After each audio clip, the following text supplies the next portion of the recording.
तेरी उम्मीद तेरा इंतजार करते हैं,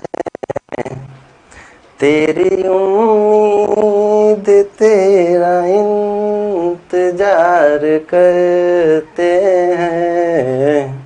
ऐ सनम हम तो सिर्फ तुमसे प्यार करते हैं, ऐ सनम हम तो सिर्फ तुमसे प्यार करते हैं। हेलो दोस्तों, मैं Rajeev Kumar Sharma super classes for English से हूँ। अभी आप लोग सोच रही है कि सर गाना क्यों गा रहे हैं, तो इसके पीछे कुछ कारण है गाना गाने का। चलिए तो जानते हैं कारण क्या है। कारण यह है कि हम लोग ग्रेजुएशन पार्ट 1 का इंग्लिश लिटरेचर का जो सेक्शन है, ब्रिटिश इंग्लिश लिटरेचर, हम लोग उस पर बात करने वाले हैं। और उसमें जो आज का हमारा टॉपिक है, उस टॉपिक का नाम है रोमांटिक एज। जो हमारा टॉपिक है उसका नाम है रोमांटिक एज।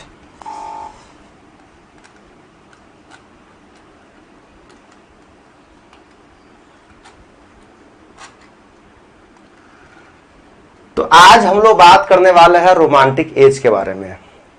तो स्वाभाविक बात है कि अगर रोमांटिक एज के बारे में बात करने वाले हैं तो आपको भी थोड़ा रोमांटिक हो जाना चाहिए, और हमको तो आप देख ही लिए हैं कि हम थोड़ा रोमांटिक में है पहले से।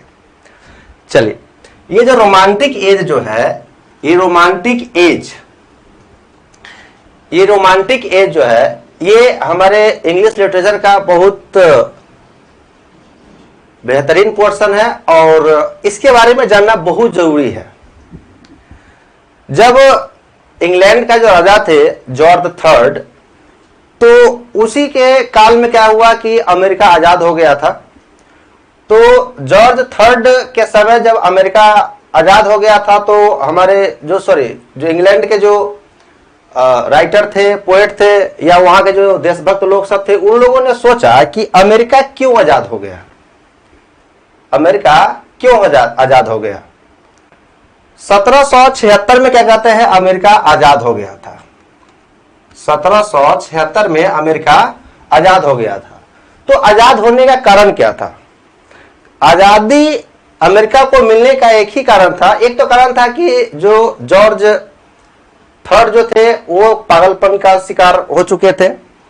वो ठीक से क्या कहते हैं, वहां पे रूल नहीं कर पा रहे थे। और जो हमारे राइटर लोग जो थे, पोएट जो थे, उनको ऐसा एहसास हुआ कि लोगों को देश के प्रति सहानुभूति कम हो गई है, जिसके कारण उस समय के जो राइटर थे उन लोगों ने लोगों के बीच प्रकृति के प्रति प्यार, एक दूसरे जीव के प्रति एक दूसरे जीव का प्यार को उभारने के लिए ये रोमांटिक एज को क्या कहते हैं, लाया गया था। ऐसे रोमांटिक एज जब हम बात करते हैं, तो रोमांटिक एज का जो पहला राइटर अगर हम रिकॉग्नाइज करते हैं, तो सबसे पहला जो राइटर है वह है आपका विलियम ब्लैक। तो पहला जो क्या कहते हैं राइटर हम कह सकते हैं वो है विलियम ब्लैक। जो लेकिन जब हम टेक्स्ट पढ़ते हैं तो वहां पे विलियम वर्ड्सवर्थ का नाम दिया जाता है। तो विलियम वर्ड्सवर्थ जो है वो रोमांटिक एज के ओवरऑल क्या कहते हैं, उनको फादर भी कहा जाता है रोमांटिक एज का, ठीक है ना।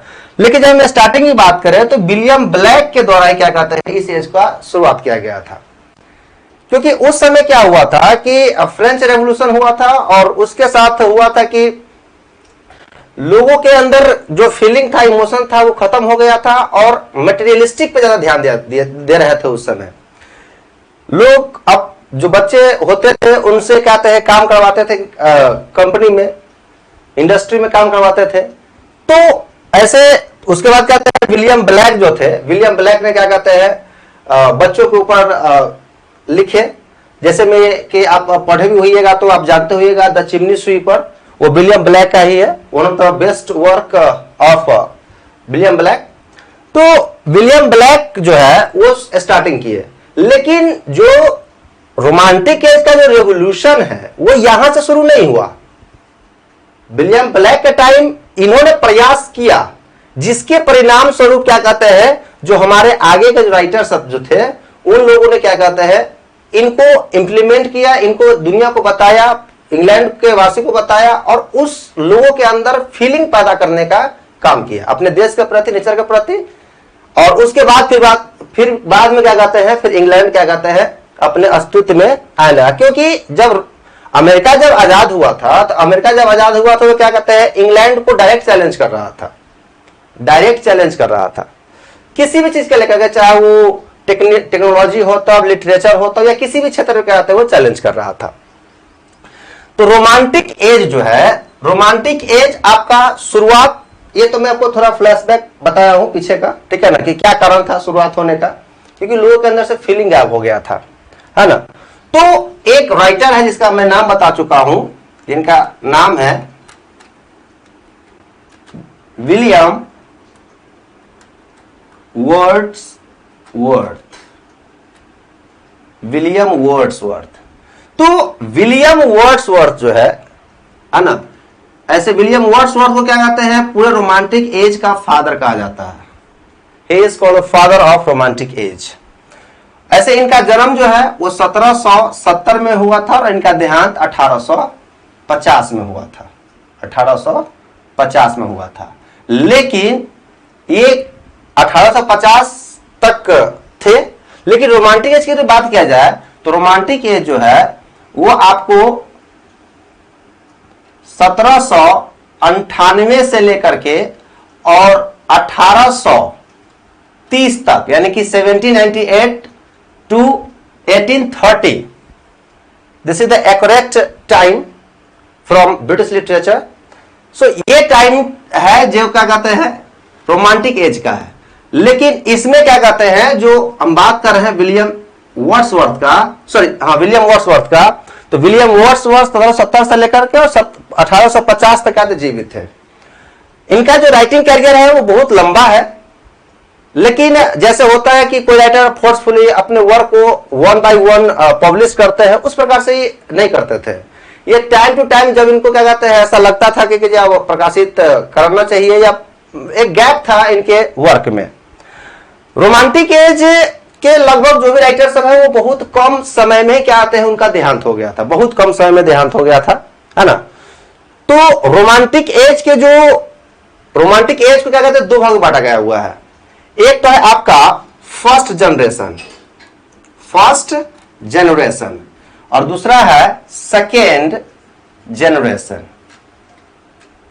First generation and second generation. तो फर्स्ट जनरेशन जो है, फर्स्ट जनरेशन में क्या कहते हैं, आपको जो राइटर है वो है, आपको पहला तो हो जाएगा विलियम ब्लैक हो जाएंगे, है ना, विलियम ब्लैक है, उसके बाद विलियम वर्ड्सवर्थ है, उसके बाद कहते हैं रॉबर्ट सऊदी है ना, रॉबर्ट सऊदी है। तो William Wordsworth, William black, Robert Saudi और एक ठो और है जिनका नाम है एसटी कॉलरेज।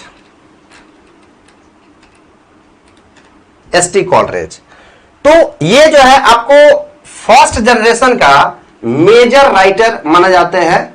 ये रोमांटिक एज के फर्स्ट जनरेशन के जो मेजर राइटर है, मेजर पोएट है, वो है आपको पहले विलियम ब्लैक है, उसके बाद विलियम वर्ड्सवर्थ है और उसके बाद जाते हैं रॉबर्ट सऊदी और एसटी कॉलरेज। लेकिन रॉबर्ट सऊदी और एसटी कॉलरेज की बात करते हैं तो एसटी कॉलरेज जो है, एसटी कॉलरेज का क्या कहते हैं विलियम वर्ड्सवर्थ के साथ फ्रेंडशिप था।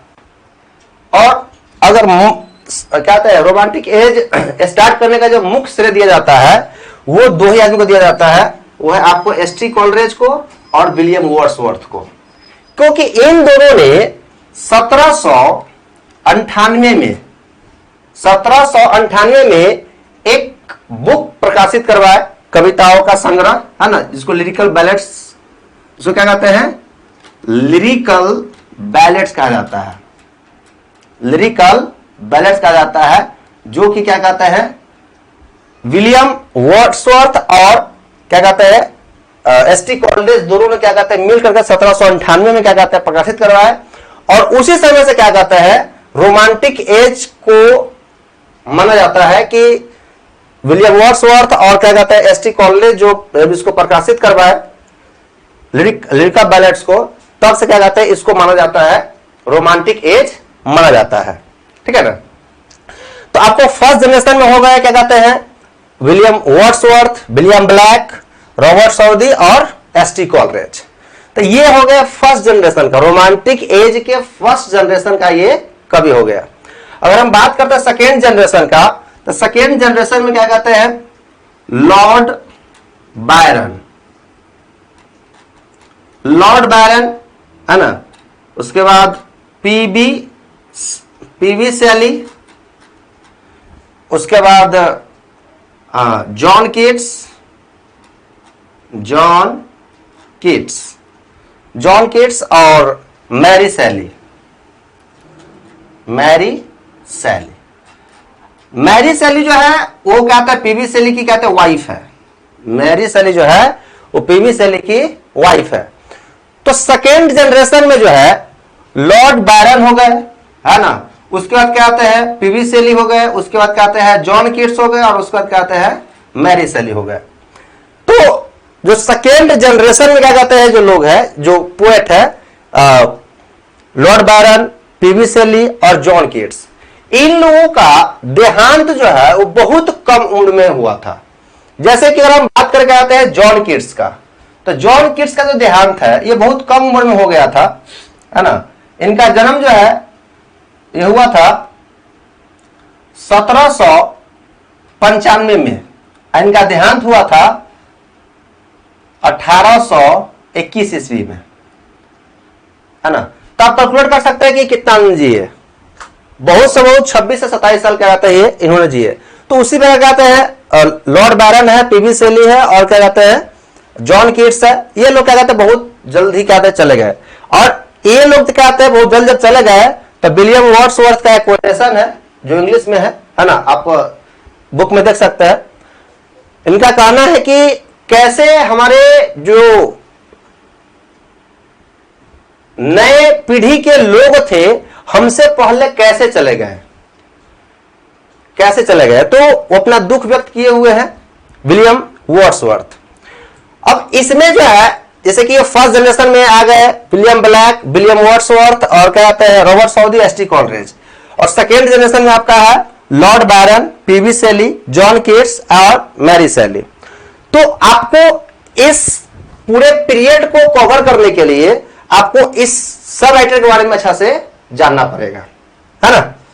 तो इस सभी लोगों के बारे में हम लोग अगले वीडियो में एक एक कर चर्चा करेंगे, क्योंकि एक जो राइटर हम अगर विलियम वर्ड्सवर्थ को बात करते हैं या क्या कहते हैं विलियम ब्लैक की बात करते हैं, रॉबर्ट सऊदी की बात करते हैं, एसटी कॉलेज की बात करते हैं, लॉर्ड बायरन है, क्या पीबी शैली है और जॉन कीट्स है, मैरी शैली है। तो ये एक एक राइटर जो है इसका जो कंटेक्स्ट है, इसका जो लिटरेरी फिगर है, बेशक इन लोगों ने कम समय में देहांत इनका हो गया, लेकिन इनका जो क्या कहते हैं वर्क है वो बहुत हाईली इंटेलेक्चुअलिटी के साथ क्या कहते हैं कंपोज किया गया हुआ है। चाहे हम पीबी शैली की बात करें या फिर क्या कहते हैं लॉर्ड बायरन की बात करें और क्या कहते हैं जॉन कीट्स की बात करें।